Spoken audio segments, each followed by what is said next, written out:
오늘 우리에게 주시는 하나님의 말씀 시편 30편 1절에서 12절까지 함께 봉독합니다.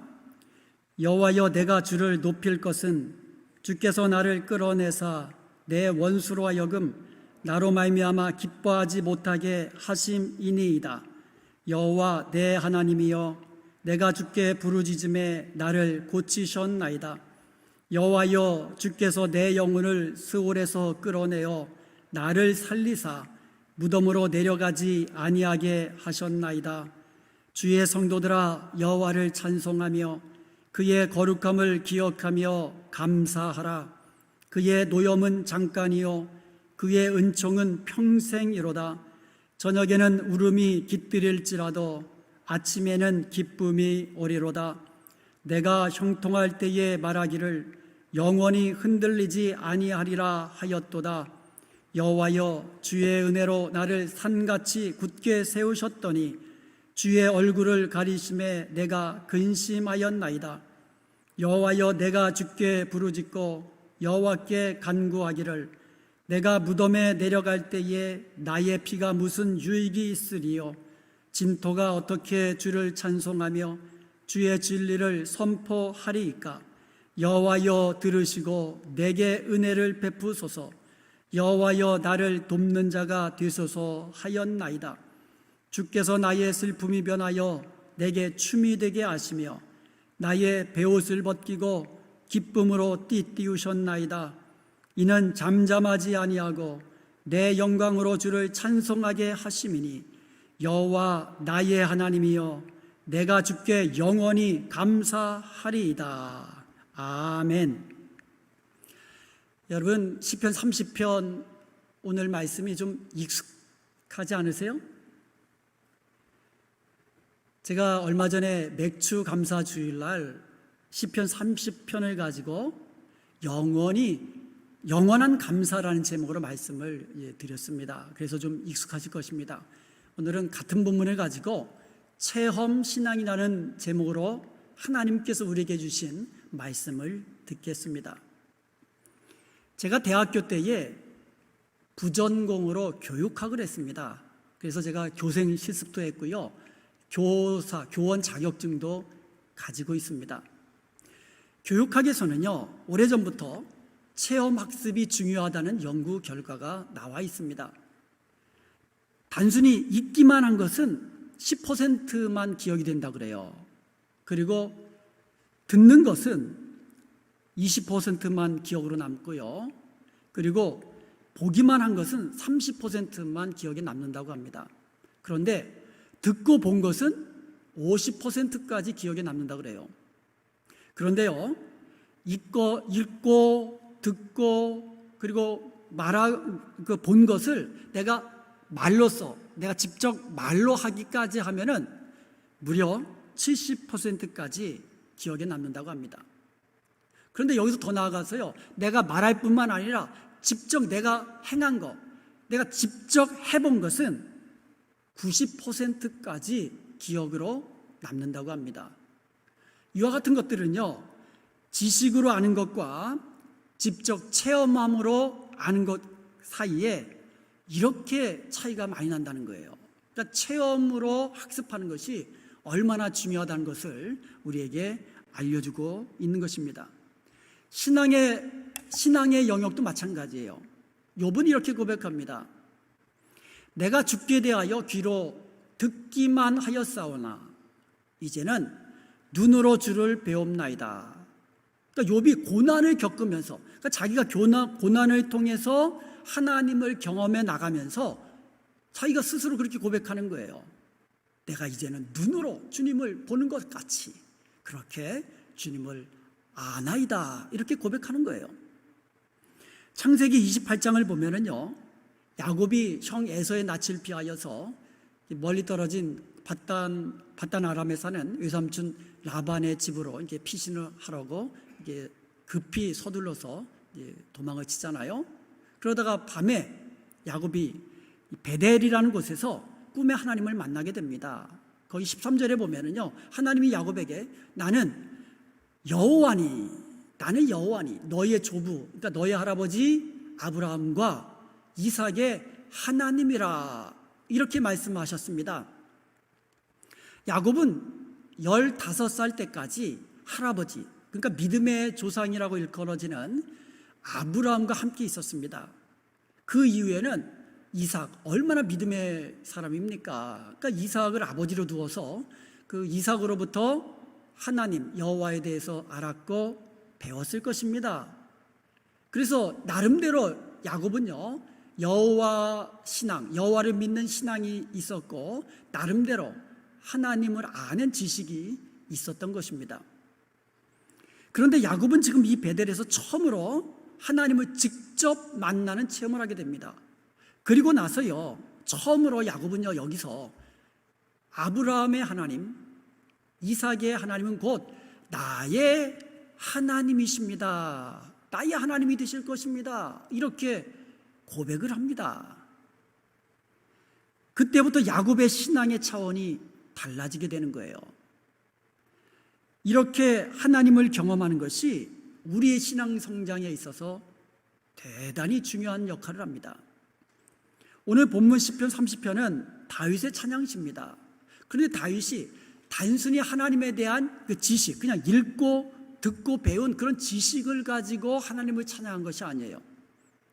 다윗은 자신이 직접 경험하고 체험한 하나님을 감사함으로 찬양하고 있습니다. 그러니 얼마나 그의 감사의 찬양이 은혜가 더 넘치겠습니까? 그냥 내가 알고 있는 그 지식을 가지고 하나님께 감사하고 찬양한 것이 아니라 자기가 직접 겪은 경험들을 토대로 해서 하나님께 감사로 찬송을 드리는 거예요. 2절에도 보면 여호와 내 하나님이여 이렇게 이야기하잖아요.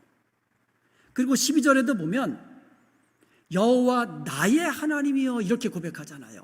그러니까 다윗은요, 그냥 여호와는 하나님이십니다 이런 지식적인 그런 신앙 고백이 아니라 여호와 하나님은 나의 하나님이십니다 이렇게 고백하는 거예요. 여호와 우리 하나님, 나의 하나님이십니다. 하나님은 나의 아빠, 아버지이십니다. 이것을 믿으시기 바랍니다. 하나님은 나의 아빠예요. 나의 아빠. 다른 사람의 아빠가 아니라 나와 상관이 없는 그냥 많은 아빠 중에 하나가 아니라 내 아빠예요. 내 아빠. 이러한 경험이 야곱도 하나님과의 만남이라는 이 체험을 통해서 그렇게 고백하게 되었고, 다윗도 수많은 체험을 통하여서 여호와는 나의 하나님이십니다. 그 하나님 앞에 자신의 그 체험 신앙을 토대로 감사로 찬양하며 영광을 돌리고 있는 것입니다. 자, 그렇다면 다윗이 감사함으로 찬양하는 그 신앙 체험은 어떤 것이 있었을까요? 첫째로 구원의 체험입니다. 오늘 본문 1절에 보면 다윗은 주께서 나를 끌어내셨다라고 고백합니다. 끌어내셨다. 3절에도 보면은요, 주께서 내 영혼을 스올에서 끌어내어 나를 살리셨다 이렇게 고백합니다. 1절에서 끌어내셨다라고 번역한 이 단어 히브리어가 달라입니다. 달라. 이 달라라는 말은요, 그 우물에서 물을 길어 올린다라는 뜻이에요. 우물 얼마나 깊습니까? 그 깊은 우물에서 두레박 같은 걸로 물을 길어 올리는 거, 이게 달라입니다. 3절에서 끌어내셨다라는 이 우리말로는 똑같이 번역되었어요. 그런데 히브리어로는 좀 다릅니다. 히브리어는 알라입니다. 알라. 달라, 알라. 좀 비슷하죠? 3절은 알라예요. 근데 알라도 단어는 다르지만 뜻은 비슷해요. 예를 한번 들어볼게요. 창세기 38장 28절에 보면은요, 그 요셉의 형들이 그 요셉을 죽이려고 깊은 구덩이에 던져 놓잖아요. 근데 유다가, 그러니까 형이죠. 형 중에 하나 유다라는 형이 있는데, 이 유다가 야, 우리 죽이지 말고 우리 지나가는 상인이 있으면 팔자, 차라리 팔자. 그렇게 이야기하는데 마침 미디안 상인들이 지나가는 거예요. 그러니까 형들이 생각할 때 뭐 죽일 것까지 있냐, 그냥 팔아버리자, 종으로 팔아버리자. 그래가지고 형들이요, 깊은 구덩이에 던져놓은 요셉을 끌어냅니다. 이때 사용된 단어가 알라예요. 여러분 예레미야 38장에 보면은요, 예레미야를 대적하는 사람들이 그 시드기야 왕에게 그 예레미야를 모함해 가지고 깊은 구덩이에다가 그를 던져서 죽이려고 합니다. 근데 이것을요, 왕의 내시였던 그 구스 사람 에벳 멜렉이라는 사람이 이걸 알게 된 거예요. 그래가지고 왕에게 찾아가지고 저 사람들은 악한 사람들입니다. 저들의 악한 어떤 꾀, 악한 그런 모함, 이런 것들을 이야기합니다. 그러면서 무슨 얘기를 하냐면, 지금 예레미야가 깊은 구덩이에 빠져 있는데 조금만 더 있으면 굶어서 죽게 될 것입니다. 이렇게 이야기하는 거예요. 그러니까 시드기야 왕이요, 그 에벳 멜렉에게 명하여서 30명의 사람들과 같이 가가지고 예레미야를 구해내라고 합니다. 그래서 에벳 멜렉이 30명의 사람들과 가가지고 깊은 구덩이에서 예레미야를 끌어올립니다. 줄을 내려가지고, 그러니까 손으로 못하니까 줄을 내려가지고 깊은 구덩이에서 끌어냅니다. 이때 사용된 단어도 알라라는 단어입니다. 끌어내다라는 거죠. 시편 40편 2절에도 보면요, 다윗이 여호와께서 나를 기가 막힌 웅덩이와 수렁에서 끌어올리시고, 여기서 내가 지금 깊은 웅덩이와 수렁에 빠진 것 같은 위기의 상황인데 여호와께서 나를 깊은 웅덩이와 수렁에서 끌어내셔서 내 발을 반석 위에 두사 내 걸음을 견고하게 하셨나이다, 이렇게 고백을 합니다. 여기서 끌어올리시고라는 단어도 알라라는 거예요. 그러니까 같은 말이죠. 달라하고 알라는 이제 그렇게 비슷한 말입니다. 우물에서 이제 끌어올리는 거나 깊은 수렁에서 끌어올리는 거나 전부 다 끌어낸다라는 그런 의미를 가지고 있습니다. 결국 다윗이 지금 오늘 본문에서 1절과 3절에서 무엇을 고백하는 겁니까? 자신은 깊은 웅덩이에 빠져 죽게 된 것 같은 죽음의 위기 상황이라는 거예요. 그런 위기 상황에서 여호와께서 자기를 끌어내셔서 자신을 살리셨다고 그 자신의 구원 체험을 노래하고 있는 것이에요. 간증하면서. 저의 삶을 돌아보면 저도 죽을 뻔한 위기의 순간들 여러 번 겪었습니다. 제가 초등학교 시절에는요, 형들하고 그 누나들하고 함께 바닷가 해수욕장에 갔다가 이 바닷물에 휩쓸려서 죽을 뻔했어요. 그리고 중학교 시절에는요, 그때 이제 버스 타고 이제 학교를 다녔잖아요. 그런데 버스가 확 지나가는데 내가 탈 차인데 저 버스를 놓치면 지각하게 될 것 같아가지고 전후 보지도 않고 막 켜나가는데 갑자기 쫙 소리가 나면서 택시가 내 옆에 딱 쓴 거예요. 쳤으면 저 여기 없죠 오늘. 이것뿐이 아니에요. 제가 미국에서요, 이제 하이웨이를 이제 운전하고 있는데, 여러분 하이웨이 얼마나 넓습니까? 80마일 이상 그냥 달리잖아요. 제가 지금보다도 훨씬 젊었을 때니까 80마일 이상으로 막 달리고 있는데 갑자기 앞에 가던 차가 옆에 중앙불대를 꽝 치더니 비틀비틀하더니 갑자기 내 차선을 확 들어오는 거예요. 기겁을 하고 그냥 급브레이크 꽉 밟는데, 여러분 80마일로 달리다가 급브레이크를 밟으면요 아웃 오브 컨트롤이에요. 차가요 내 마음대로 안 되고 막 지멋대로 막 왔다 갔다 하는 거예요. 그 많은 차들이 다니는 하이웨이에서 제가 멀쩡하게 살아났습니다. 2차 사고가 안 났어요. 막 왔다 갔다 하다가 옆 차선 박으면 나도 같이 가는 겁니다. 몇 해 전에는요, 우리 친교실에서 아이들이 그 뭡니까 전동 스케이트보드인가요? 그거 타고 막 다니는데 재밌어 보이거든요. 그래서 나도 좀 탈게 그러고 갔다가 이 스탑하는 걸 몰라가지고 뒤로 발라당 넘어져가지고 이 머리로 먼저 떨어져가지고 꽝 소리가 나지 않았어요? 근데 제가 멀쩡했어요. 진짜로. 이제 머리 정말 금 갔어도 아마 몇 번 금갈 정도로 큰 충격이었는데 하나님께서 멀쩡하게, 지금 생각만 해도 아찔합니다. 그런데 이런 경험이 비단 저뿐이겠습니까? 여러분 지금까지 살아오시면서 죽음의 위기 많이 겪으셨잖아요.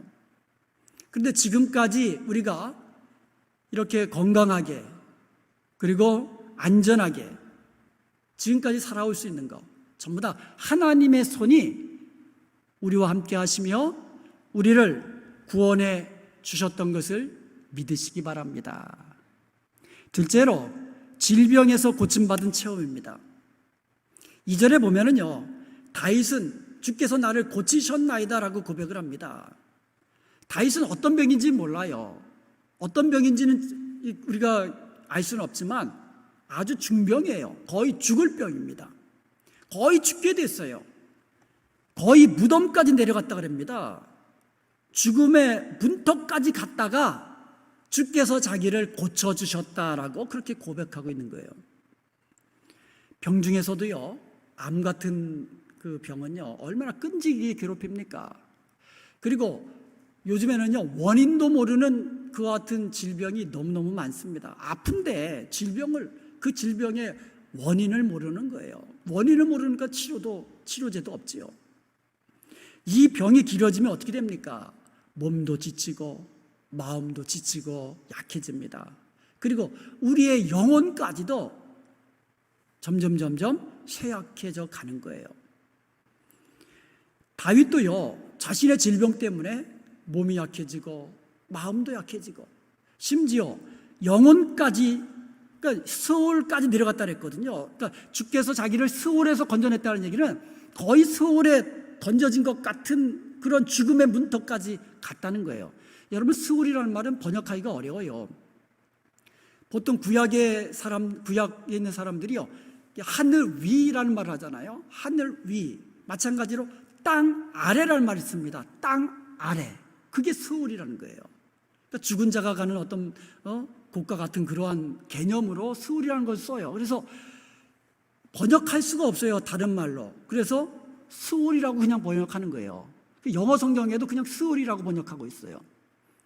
그러면서 뭐라고 말하고 있냐면 무덤에서 자기를 이제 끄집어내셨다는 거예요. 그러니까 결국 다윗은 무슨 병인지 모르지만 거의 죽게 된 상황까지 가는 그런 죽을 병으로 인해서 거의 무덤에 묻혀서 진토가 되는 그런 상황까지 갈 뻔했는데 여호와께서 나를 고쳐주셨습니다. 이렇게 고백하고 있는 것입니다. 그래서 다윗은 이런 그 죽을 병에서 고침받아가지고 여호와 라파, 치료의 하나님을 직접 체험하고 난 이후에 감사하면서 찬양하고 있는 시가 바로 시편 30편입니다. 하나님은 오늘도 우리의 질병을 고치시는 여호와 라파, 치료의 하나님이신 것을 믿으시기 바랍니다. 아멘. 여기 라파라는 말은요, 대부분 질병에서 고침받았을 때 질병에서 고쳐주시는 것을 의미합니다. 그런데요, 이 라파라는 말은 회복되다, 다시 세우다라는 의미도 가지고 있어요. 여러분, 이 질병은 육신에만 있는 게 아닙니다. 마음의 질병도 있어요. 어떻게 보면 마음의 질병이 더 무서울 수 있어요. 마음의 질병만 있습니까? 육신의 질병도 있잖아요. 하나님이 갑자기 미워지고 싫어지고 멀어지고 싶고 도망치고 싶고, 이게 영혼의 질병 아닙니까? 영혼이 상한 것 아닙니까? 그런데 그리고 또 우리가요, 어떤 그 힘든 상황에 처하면 때로 차라리 죽고 싶다 이렇게 생각할 정도로 아주 정말 이 힘든 상황에 처할 수도 있습니다. 그러니까 여호와 라파라는 치료 하나님은 단순히 우리의 육체만 치료하시는 것이 아니라 육체도 치유하실 뿐만 아니라 마음도 평안 주시고 우리의 영혼도 새롭게 하셔서 하나님을 더 믿음으로 가까이 가게 하시는 그 하나님, 치료의 하나님, 우리를 다시 세우시는 하나님이 여호와 라파, 치료의 하나님이신 것을 믿으시기 바랍니다. 지금 다윗이 그것을 고백하는 거예요. 다윗이 단지 자신의 육신만 고침받았다고 이렇게 기뻐하고 즐거워하는 것이 아니라 자신의 심령이, 자신의 영이 새롭게 되고 더 믿음이 강해져서 이렇게 감사함으로 하나님을 찬양할 수 있는 것, 이와 같은 여호와 라파, 치료의 하나님을 경험한 다윗의 모습인데, 저와 여러분도 다윗이 경험한 여호와 라파 치료의 하나님을 경험함으로 우리도 감사함으로 하나님을 찬양할 수 있게 되기를 주님의 이름으로 축원드립니다. 세 번째로 기도 응답의 체험입니다. 본문 2절을 다시 한번 보겠습니다. 여호와 내 하나님이여 내가 주께 부르짖음에 주께서 나를 고치셨나이다. 내가 주님께 부르짖으니까 주께서 나를 고치셨나이다. 8절에도 보면은요, 다윗은 여호와께 부르짖으며 기도했다고 나와 있어요. 그랬더니 여호와께서 들으시고 응답해 주신 것입니다. 11절을 보면은요, 주께서 나의 슬픔을 변하여 내게 춤이 되게 하시고 주께서 내가 입은 이 베옷을 벗겨주셔서 기쁨으로 띠띠우게 하셨나이다 그랬거든요. 지금 자기는 잠자리에 들 때 슬퍼하면서 잠자리에 든 거예요.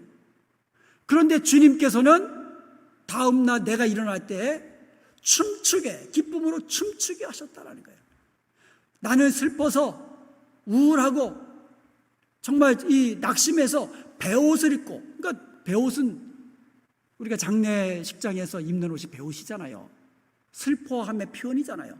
그러니까 나는 슬퍼서 베옷을 입고 있었는데 주님께서 내 베옷을 벗겨주시고 기쁨의 옷으로 입혀주셨다고 그렇게 고백하고 있는 겁니다. 그 가운데 무엇이 있습니까? 내가 주께 부르짖었더니 주께서 나를 고치시고 나로 하여금 춤추게 하시고 기뻐하게 하셨다고 그렇게 기도 응답의 자신의 체험을 노래하고 있는 것입니다. 사랑하는 여러분, 하나님은 우리가 기도하면 들으십니다. 그래서 하나님은 우리에게 기도하라고 그렇게 말씀하고 있는 것입니다. 성경에 보면은요, 기도하라는 명령이 셀 수 없도록 많습니다. 그런데 기도하라는 명령 중에서도 부르짖으라는 그 명령이 상당히 많습니다. 그냥 기도하라가 아니라 너는 내게 부르짖어라. 부르짖으며 기도하라. 이러한 부르짖으라는 명령이 굉장히 많아요. 그 가장 대표적인 것이 예레미야 33장 3절 아닙니까? 너는 내게 부르짖으라. 너는 내게 부르짖으라. 그러니까 우리가 해야 할 것은 하나님께 부르짖는 겁니다. 그럼 내가 네게 응답하겠고, 우리가 부르짖으면 하나님은 우리에게 응답해 주시겠다고 분명히 약속해 주셨습니다. 그런데 기도 응답만 주십니까? 내가 네게 알지 못하는 크고 비밀한 것까지도 알려주겠다, 보여주겠다, 이렇게 약속해 주시는 것입니다. 다윗은 왕이잖아요. 이 왕의 체면이 있잖아요. 그런데 왕이면서도 하나님께 부르짖으며 기도한 거예요. 아마 죽게 되는 위기의 상황이 오니까 부르짖을 수밖에 없겠죠. 그래도 왕의 채통이 있지 이러지 않았어요. 다윗은 왕이면서도 하나님께 부르짖으며 기도했습니다. 그것뿐입니까? 밧세바를 범한 죄악으로 인해서 하나님 앞에 눈물로 통회하면서 애통하면서 회개하며 기도하지 않았습니까?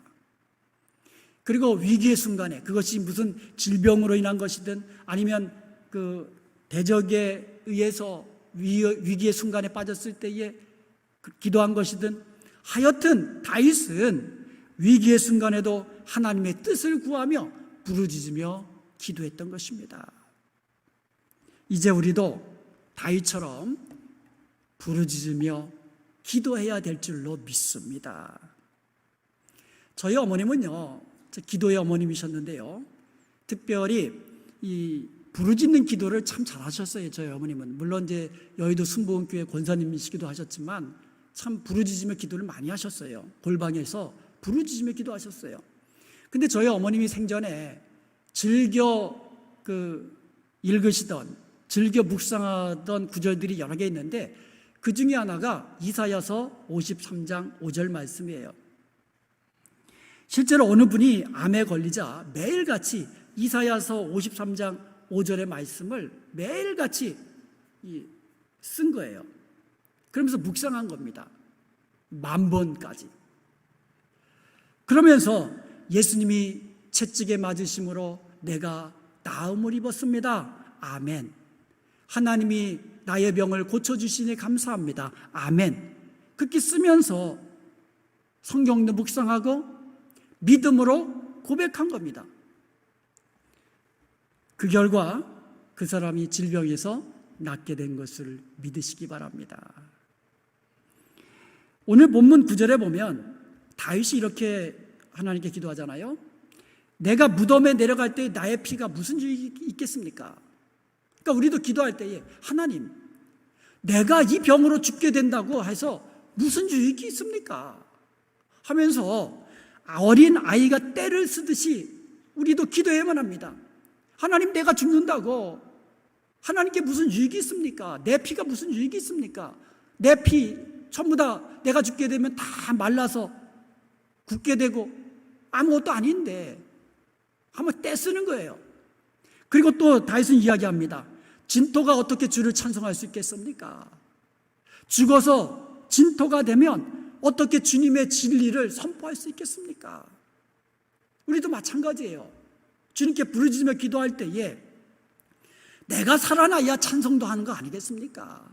내가 살아나야 감사함으로 하나님께 영광 돌릴 수 있는 것 아니겠습니까? 내가 건강을 회복해야 주님의 복음을 더 힘있게, 맡은 사명 더욱더 힘있게 충성스럽게 감당할 수 있는 것 아니겠습니까? 우리도 이렇게 부르짖으며 기도해야 될 줄로 믿습니다. 그러면 우리가 저녁에는 울음이 있다 할지라도, 그러니까 울면서 잠자리에 든다 할지라도 주께서 우리로 기쁨으로 일어나게 될 줄로 믿습니다. 우리가 죽음의 깊은 수렁에 떨어져서 낙심하고 절망 중에 있을지라도 거기서 우리가 주님께 부르짖으며 기도하면 주께서 우리를 끌어내사 우리를 다시 살리시게 되는 것을 믿으시기 바랍니다. 우리에게 슬픔의 베옷을 벗겨주시고 기쁨의 옷으로 입혀주실 줄로 믿습니다. 지금까지 우리는요, 다윗의 체험신앙에 대해서 살펴보았습니다. 그렇다면 우리가 어떻게 다윗처럼 이런 체험신앙을 가질 수 있을까요? 이것도 중요하지 않겠어요? 다윗은 체험신앙을 가지고 하나님께 감사로 찬양하며 간증하며 하나님을 높였거든요. 그럼 우리가 어떻게 다윗처럼 이런 체험신앙을 가질 수 있을까요? 오늘 그 이유를 안다면 우리도 체험신앙을 가지고 믿음으로 하나님을 높이며 영원히 감사로 찬양하는 그런 정말 복된 성도가 될 수 있는 줄로 믿습니다. 10절 말씀 다시 보겠습니다. 오늘 본문 10절 말씀이에요. 우리 한번 같이 한번 읽어볼까요? 여호와여 들으시고 내게 은혜를 베푸소서. 여호와여 나를 돕는 자가 되소서 하였나이다. 여기서 우리는요, 하나님을 향한 다윗의 믿음이 어떠한지 알 수 있습니다. 여호와여 들으시고, 여호와 우리 하나님은 들으시는 하나님이시라는 거예요. 여호와여 들으시고 은혜를 베푸소서. 여호와여 들으시고 내게 은혜를 베푸소서. 여호와는 긍휼이 많으신, 그래서 우리에게 은혜를 베푸시는 하나님이시라는 거예요. 질병 중에 있을 때도 은혜를 베푸시고, 그리고 우리가 연약할 때에도 우리를 긍휼히 여기셔서 은혜를 베푸시는 하나님이시라는 거예요. 그리고 또 뭐라고 고백합니까? 여호와여 나의 돕는 자, 나를 돕는 자가 되옵소서. 다윗은요, 하나님이 자신을 돕는 자라고 분명한 믿음이 있었다라는 거예요. 우리가 위험할 때에, 우리가 절망 중에 있을 때에, 우리를 도울 자 아무도 없을 때에 여호와께서 나를 돕는 자이십니다. 이게 다윗의 신앙 고백, 하나님을 향한 믿음의 고백이었던 것입니다. 다윗의 이런 믿음이 오늘 저와 여러분에게 있기를 바랍니다. 아멘. 여호와 우리 하나님은 들으시는 하나님이에요. 그러므로 여러분 무엇이든지 기도하십시오.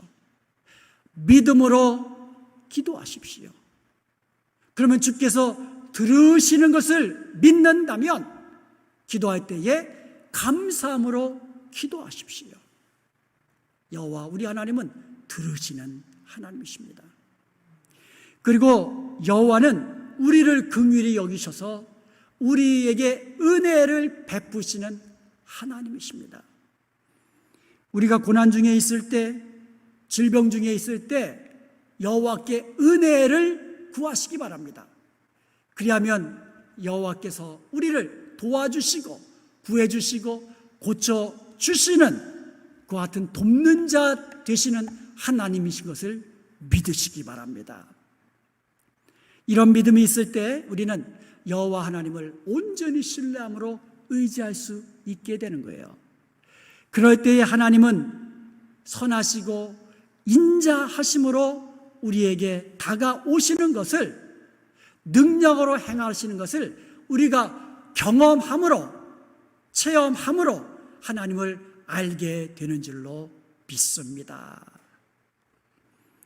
지금까지 살펴본 것처럼 시편 30편은요 다윗이 신앙 체험을 가지고 하나님께 감사함으로 찬양하며 하나님을 간증하면서 자신의 체험을 간증하면서 하나님께 영광 돌린 그러한 찬양이십니다. 다윗은 구원의 하나님, 치료의 하나님, 기도에 응답하셔 도우시는 하나님을 체험한 이후에 여호와여 내가 주를 높일 것을, 주님을 높이기 시작합니다.